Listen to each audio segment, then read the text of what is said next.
Listen, in 20 years, won't do an interview. Nobody's ever talked to her, and she's never been interviewed anywhere. And now, understand, I'm not talking about one person. What I just told you applies to 7 people. How they all end up with that. That's part of what you get. I came in this business saying I was gonna expose. When I talked about Michael Jackson, when I talked about R. Kelly, they canceled me for these things because why would you talk about another black dude? Race is not where the line is drawn. It's God's side and the other side. And we don't care nothing about the other side. Period. All of these big dick deviants is all catching hell in 2024. It's up for all of them. It don't matter if you Diddy or whoever you is. TG Jakes, any of them. All lies will be exposed. That's all. And anyone who takes that the wrong way, know why they take it the wrong way. The truth is the light. Just gave P. Diddy 4 years. I'll say that again. For 27 years, 4 years. Meanwhile, they tried to give me 4 years with 2 blunts I had no intention of smoking in the first place. Same 4 years. I don't give a fuck. Being an ass-picking devil worshiper is not against the law. They put that man on a whole RICO because they thought he was f***ing for China. They said, bring out the 9 cross. 9 niggas walked out. That ain't even get the law. Go on and get you savvy. That man liked this so much as his punishment. They sent him to the place with the most. I ain't gonna say shit. Oh my goodness, y'all. Katt Williams just confirmed what a lot of people already felt in their gut. 7 major celebrity names were quietly removed from the Netflix Diddy documentary, and 50 Cent is right in the middle of it all. These weren't random faces either. We're talking about heavy hitters in the entertainment world, the kind of names that move quietly but carry real power.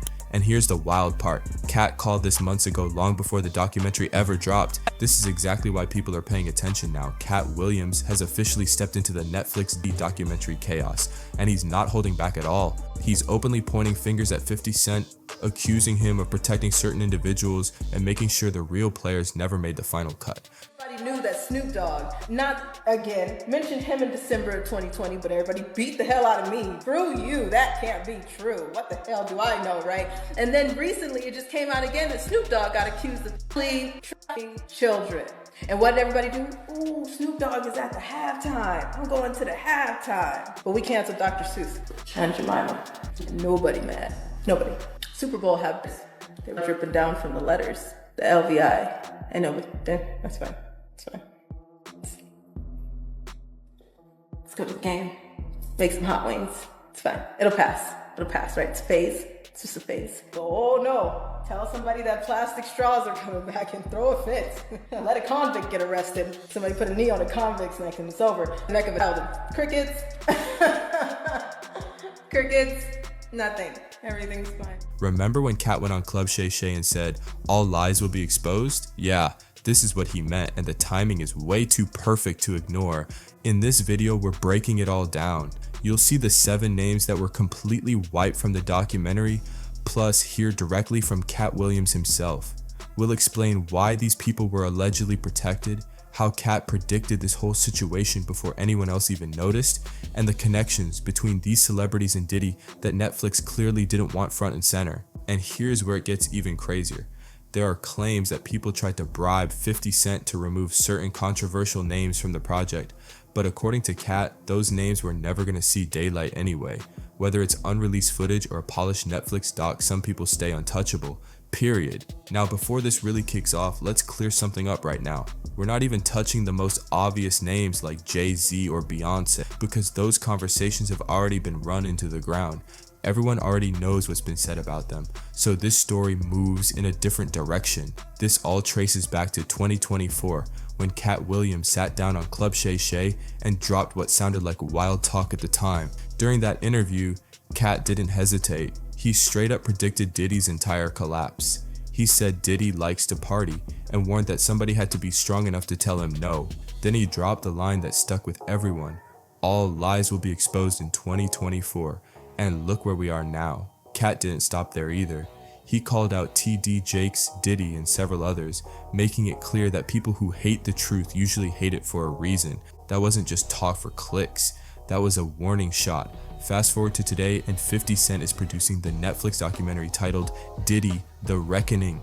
The film includes never-before-seen footage of Diddy from right before his arrest. We're talking private moments, behind-the-scenes clips, legal strategy discussions, and allegations that had people shocked. Diddy's legal team reportedly went into panic mode. I want to thank you. Come here. Don't sit on the bed at night. No homo. No, just don't get close to the bed. Don't get close. But it's just like, yo, we want to thank you for hosting the thing, man. It's been a pleasure. You didn't have to do it, and you did it. No. I definitely didn't have to do it. I definitely didn't have to. First and foremost, I'm not getting in the bed. Shout out to him and what he did. I'm just gonna, if we can, let's just put the camera a little this way, just so we're not. I don't want my shot to even I don't want it to come close to the bed at all. I should look like he fresh off a goddamn plane. I should. Fresh off the guard stage. That's my brother right here from day one. We used to wake up and, pause, but like that's how. Back in the days when he was like 10 and I was a little bit older, his older brother, we used to fight over the Frosted Flakes. You know what I'm saying? Before pause was invented. You know what I'm saying? But it's my brother for real. We used to actually wrestle off of the Frosted Flakes because he used to always get up early with me. Now he's one of the richest stars in the world. And What the did Puff just say? Nobody's gonna acknowledge this but me. Puff just said we used to wrestle over the Frosted Flakes, and we're streaming live. That was stupid. Listen, that was fucking stupid. Listen, we're having a good time, yo. Oh, your Usher made it in the. Hey, yo. I'm a thug. At the end of the day, I kill niggas, man. No, listen, at the end of the day, I kill niggas. They sent cease and desist letters to Netflix claiming the footage was taken without permission and calling the documentary a shameful hit piece. Netflix didn't flinch though. The documentary still dropped and the timing couldn't be crazier. According to court records, Diddy was later sentenced to 4 years in prison related to prostitution-related charges after avoiding more serious RICO counts. That's why this moment matters right now. But make no mistake, this story is nowhere near finished. There are reportedly over 150 civil lawsuits still connected to Diddy, and authorities have made it clear the investigation is ongoing. Officials have openly said more charges could still be on the table, and this case is far from closed. The pressure keeps building and the spotlight isn't going anywhere. What really turned heads is that prosecutors involved in Diddy's situation are now reportedly communicating with investigators connected to the Tupac case. Let that sink in for a second. That kind of crossover doesn't happen unless things run deep. It shows this isn't just about one person or one moment. It's about a much bigger web that's been ignored for years. On top of that, rumors are flying that there are unreleased recordings connected to Diddy that could surface at any time. These recordings allegedly involve other well-known figures who definitely don't want their private moments becoming public conversation. Whether those recordings ever come out or not, the fear alone has a lot of people nervous. And then there's Katt Williams. He recently cracked a joke that didn't feel like a joke at all. It sounded more like confirmation of everything he's been hinting at from the start. This wasn't random comedy, this was Katt doubling down. He knows what went on, he knows who was around, and he knows exactly who ended up shielded from the spotlight. So let's talk about the 7 names that never made the cut. First up, Snoop Dogg. And yeah, that name surprises a lot of people, but Snoop and Diddy have crossed paths for decades. Music, business, industry events, they ran in the same circles for years. So why was Snoop missing from the documentary? According to claims made by Ali Carter, questions were raised that Netflix clearly didn't want to touch, and what she alleged definitely made people uncomfortable. Ali Carter didn't hold back at all. She openly claimed that Snoop Dogg was even more powerful than Diddy, saying he's more influential and far more protected by the industry. According to her, Snoop's name came up as far back as December 2020, but instead of people listening, she was instantly attacked. She was labeled a liar, told to be quiet, and dismissed completely, yet she kept speaking anyway. What shocked people the most were the allegations she raised. Ali Carter made claims involving serious misconduct and said Snoop's name was tied to situations that should have triggered public scrutiny. You would expect investigations, headlines, or at least public pressure, right? But that's not what happened. Instead, there was silence, total silence. For somebody to invite him in, hey, don't do it, okay? We all saw the movie Sinners, don't let his here so he can bite somebody. So he can bite Playboy Cardi again, okay? Playboy Cardi definitely been bit. Something happened, Playboy Cardi. Playboy Cardi's been bit. I know he has. Nobody let Kanye in. No! Tonight, I will do my part. Everybody will get flowers. I'll do my part to make sure that I put us on a high pedestal, man. Also, I'm gonna do my part. I'm shutting down the idea of after parties. No after parties tonight, okay? None. Take your home after this. That's why I did it on a Monday. People gotta go to work tomorrow. No after parties. That's where it's slippery at them after parties. Okay? We're learning a lot about people, ain't we? We're learning a lot. God is good all the time.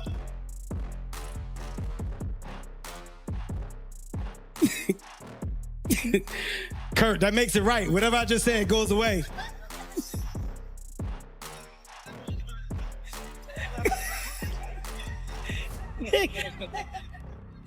Funny.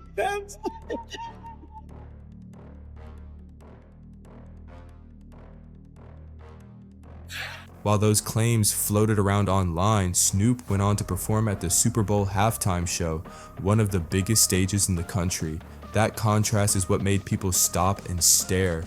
Public figures have faced backlash over far smaller controversies, but in this case, nothing seemed to stick. Ali Carter even pointed out symbolism she believed was hidden in plain sight during the show, but most viewers were too focused on the game and the commercials to notice or care. So why would 50 Cent leave Snoop out of the documentary? According to this narrative, it comes down to influence and protection. Snoop is deeply connected, and touching his name could have stopped the documentary from ever seeing the light of day. In hip-hop, some figures are considered untouchable, and many believe Snoop sits high on that list. Next up is Kevin Hart. His situation stands out because while he's spoken about Diddy, he's done it carefully, choosing every word like he knows the line he can't cross. Kevin Hart didn't just appear around Diddy by accident. He was reportedly present at several of Sean Combs' exclusive industry retreats, the kind of invite-only gatherings where only the inner circle was allowed. If you know, you know. Those events had a reputation for being out of control, and Kevin was right there during that era. There's even viral behind-the-scenes footage floating around that many people believe shows Kevin was fully aware of the environment he was in. But things got really interesting more recently. Kevin hosted the BET Awards and slipped in jokes that hit way harder than people realized at first. He cracked jokes about after parties, saying that's where things get slippery, and followed it up with, "We learning a lot about people, aren't we?" Then he added, "God is good all the time." On the surface, that sounds like classic Kevin Hart humor, but the timing and wording raised eyebrows. Kevin didn't stop there. He made it clear there would be no after parties that night and even scheduled the award show on a Monday, forcing everyone to head home because they had work the next day. That wasn't accidental, and that was calculated. It felt like a quiet signal that he wanted no part of certain situations anymore. Then there's Orlando Brown. Yes, Orlando has a history of making extreme claims, so everything he says should be viewed carefully. Still, he alleged that Kevin made major compromises early in his career to secure his rise. Whether people believe that or not, it added more fuel to the conversation. What's undeniable is this: Kevin Hart knows too much about the industry's darker corners. He was present, he witnessed things, and he understands how the game really works. But now he's too big to be pulled into the chaos. That's why many believe 50 Cent kept Kevin out of the documentary. Protecting Kevin also protects the comedy world, and that's a door 50 wasn't willing to open. Hart took 50 million to unversion his whole. Can you explain a little bit? No, I just told you. Now let's talk about Maze. This one frustrates a lot of people because Mace wasn't just around Diddy. He was right there at the center of the Bad Boy Records era. The music, the money, the parties, the business moves, Mace saw all of it up close. If anyone truly understands how things operated behind the scenes, it's him. But here's where it gets strange. Mace has stayed quiet, almost too quiet. It reportedly took him nearly 10 years to fully get out of his contract with Diddy. 10 years. And even after finally becoming free, Mace rarely says anything negative about him at all. That silence has raised serious eyebrows. There's an old interview from V103 that people still talk about. Diddy showed up to the station with Mace and the whole interaction felt awkward from the jump. On air, Diddy announced that Mace was finally free to work and could do whatever he wanted. But Mace's reaction said everything. He looked nervous, surprised, and overly thankful.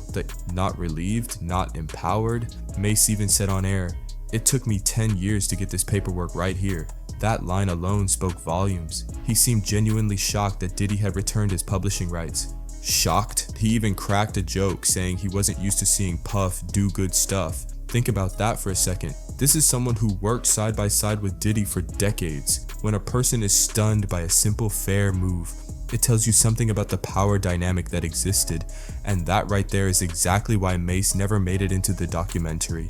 That right there tells you everything. So why would 50 Cent completely remove Mase from the documentary? Because Mase is either unwilling to speak, still under influence, or carrying fear that never left. His silence isn't normal, it's suspicious.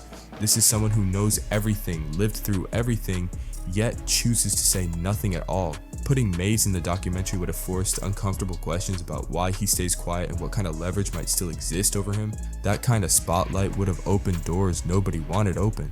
So instead, 50 made the safer move and left Mase out completely. Sometimes what's missing says more than what's included. No, this is freedom paper. No, I said the rule.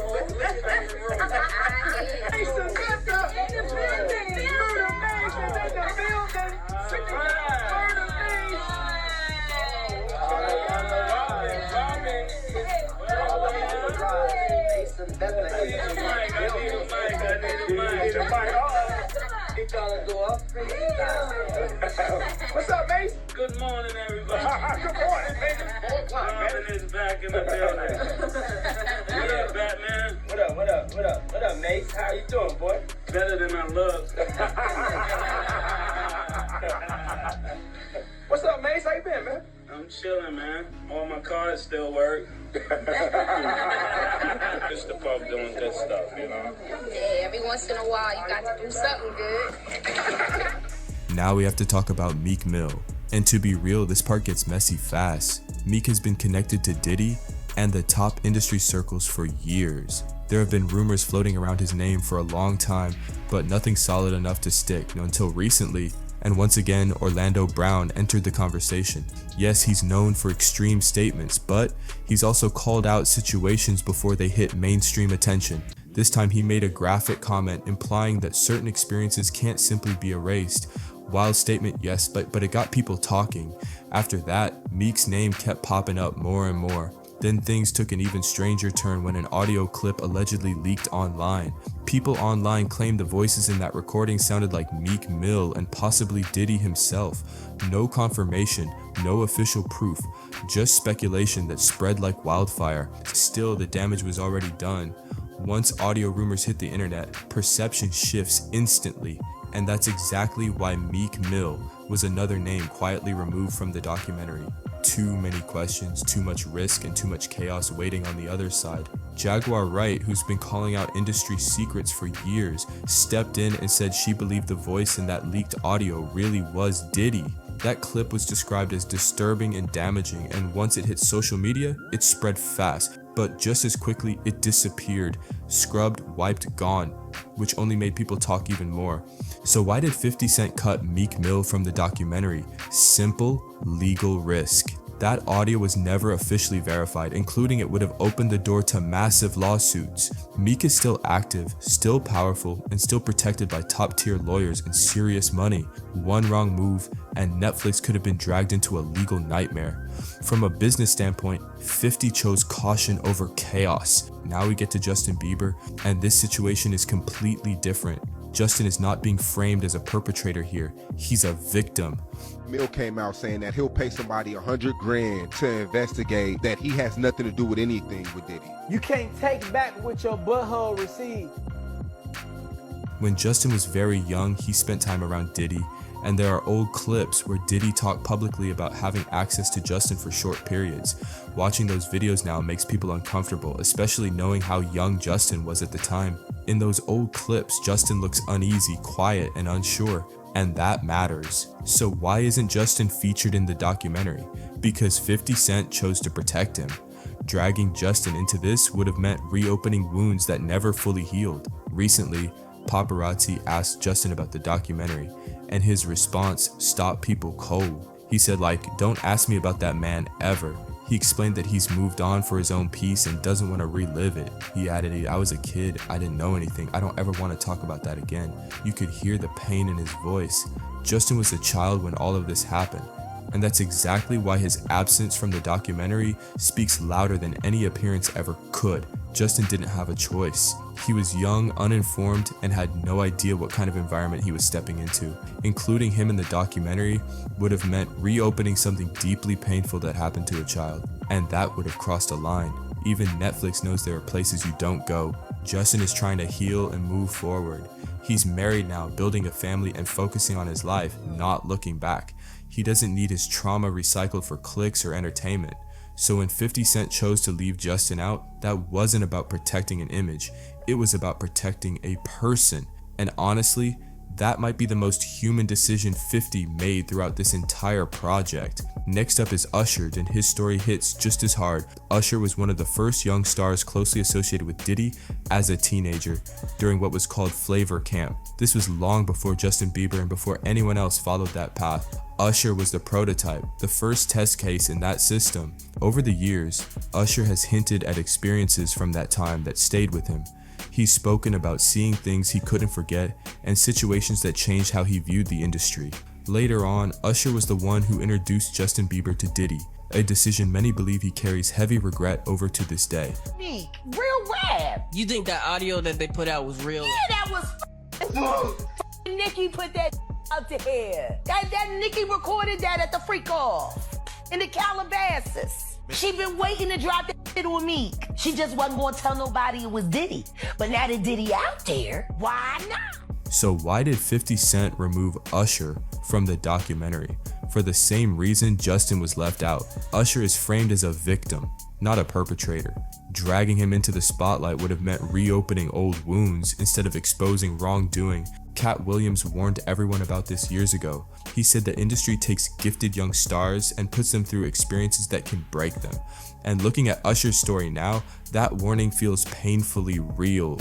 According to people close to the production, Usher was the first one. They allegedly tested everything on him early on, long before anyone else entered that world. What was uncovered about Usher's experience was described as too dark for television. Even for a documentary centered on Diddy's alleged wrongdoing, the material connected to Usher was reportedly so disturbing that it couldn't be responsibly included. Usher is focused on protecting his legacy now. He's an R&B legend, a global name, and a father with children of his own. Dragging him back into that chapter of his life would have meant reopening wounds he spent years trying to heal from. Including his story would not have exposed a villain. It would have re-traumatized someone many view as a victim. So 50 Cent made the call to leave Usher out, and for many people that was the right decision. And now we get to the biggest name on this list. The one that matters more than all the others combined, Clive Davis. A lot of people don't fully understand who Clive Davis is, but in the music industry, his name carries unmatched weight. He's widely seen as a top gatekeeper, someone whose influence stretches across decades. Diddy didn't operate in a vacuum. Industry insiders have long said major moves required approval from higher powers, and Clive's name is always at the top of that conversation. Clive Davis played a role in shaping the careers of Whitney Houston, Alicia Keys, and countless other stars. He's been in the game for over 50 years. He knows everyone, he's connected to everyone, and his influence runs deep. Y'all, paparazzi spoke to Bieber, and all he had to say recently was that, "Don't ask me about that man ever. Some things I moved on from for my own peace. What's in that documentary? Let's just say people are finally waking up." He also goes on to say, "I was a kid. I didn't know anything. I don't ever want to talk about that again." Katt Williams even said it outright. He claimed Diddy was never the boss, just a worker, and asked the real question, who's actually in charge? His answer was Clive Davis. So why was Clive completely absent from the documentary? One reason stands above all else: fear. Touching Clive Davis would have risked the entire project. Expose him and the documentary never sees distribution. Period. Netflix wouldn't air it. Streaming platforms wouldn't touch it. Networks would refuse to promote it. That's how much power people say Clive Davis really has. His influence stretches across record labels, media companies, and streaming services. Going directly at him would have killed the documentary before it ever saw daylight. That's why 50 Cent made the call to remove Clive's name. If he hadn't, you wouldn't be watching this documentary right now. It would have been buried, shelved, and erased from conversation. And that makes Clive Davis the most important omission on the entire list. Everyone keeps their focus on Diddy, But here's the uncomfortable truth. Diddy didn't build the system alone. According to industry insiders, he learned how power works from the people above him. Taking down Diddy means very little if the system that shaped him stays protected. And that's exactly what happened here. So now you've seen the full picture. The 7 names 50 Cent allegedly removed from the Netflix Diddy documentary. Katt Williams warned everyone this was coming. He said all lies will be exposed in 2024, but he also knew the biggest players would stay in the shadow. Some names are just too powerful to touch. From Snoop Dogg to Clive Davis, these omissions show how deep the protection really runs. The system protects its own, always has, always will. This documentary is only the beginning. More legal trouble is still hanging over Diddy. Investigations aren't finished. Lawsuits keep stacking up. And this story is far from over. Now I want to hear from you. Drop a comment below and tell me which name you think should have been included in the documentary. Do you think 50 Cent made the right move by protecting certain people, or should everything have been exposed no matter the cost? If this breakdown opened your eyes, make sure you like the video, subscribe to the channel, share this with someone who needs to see it, and turn on notifications so you don't miss what's coming next. I'll see you in the next one.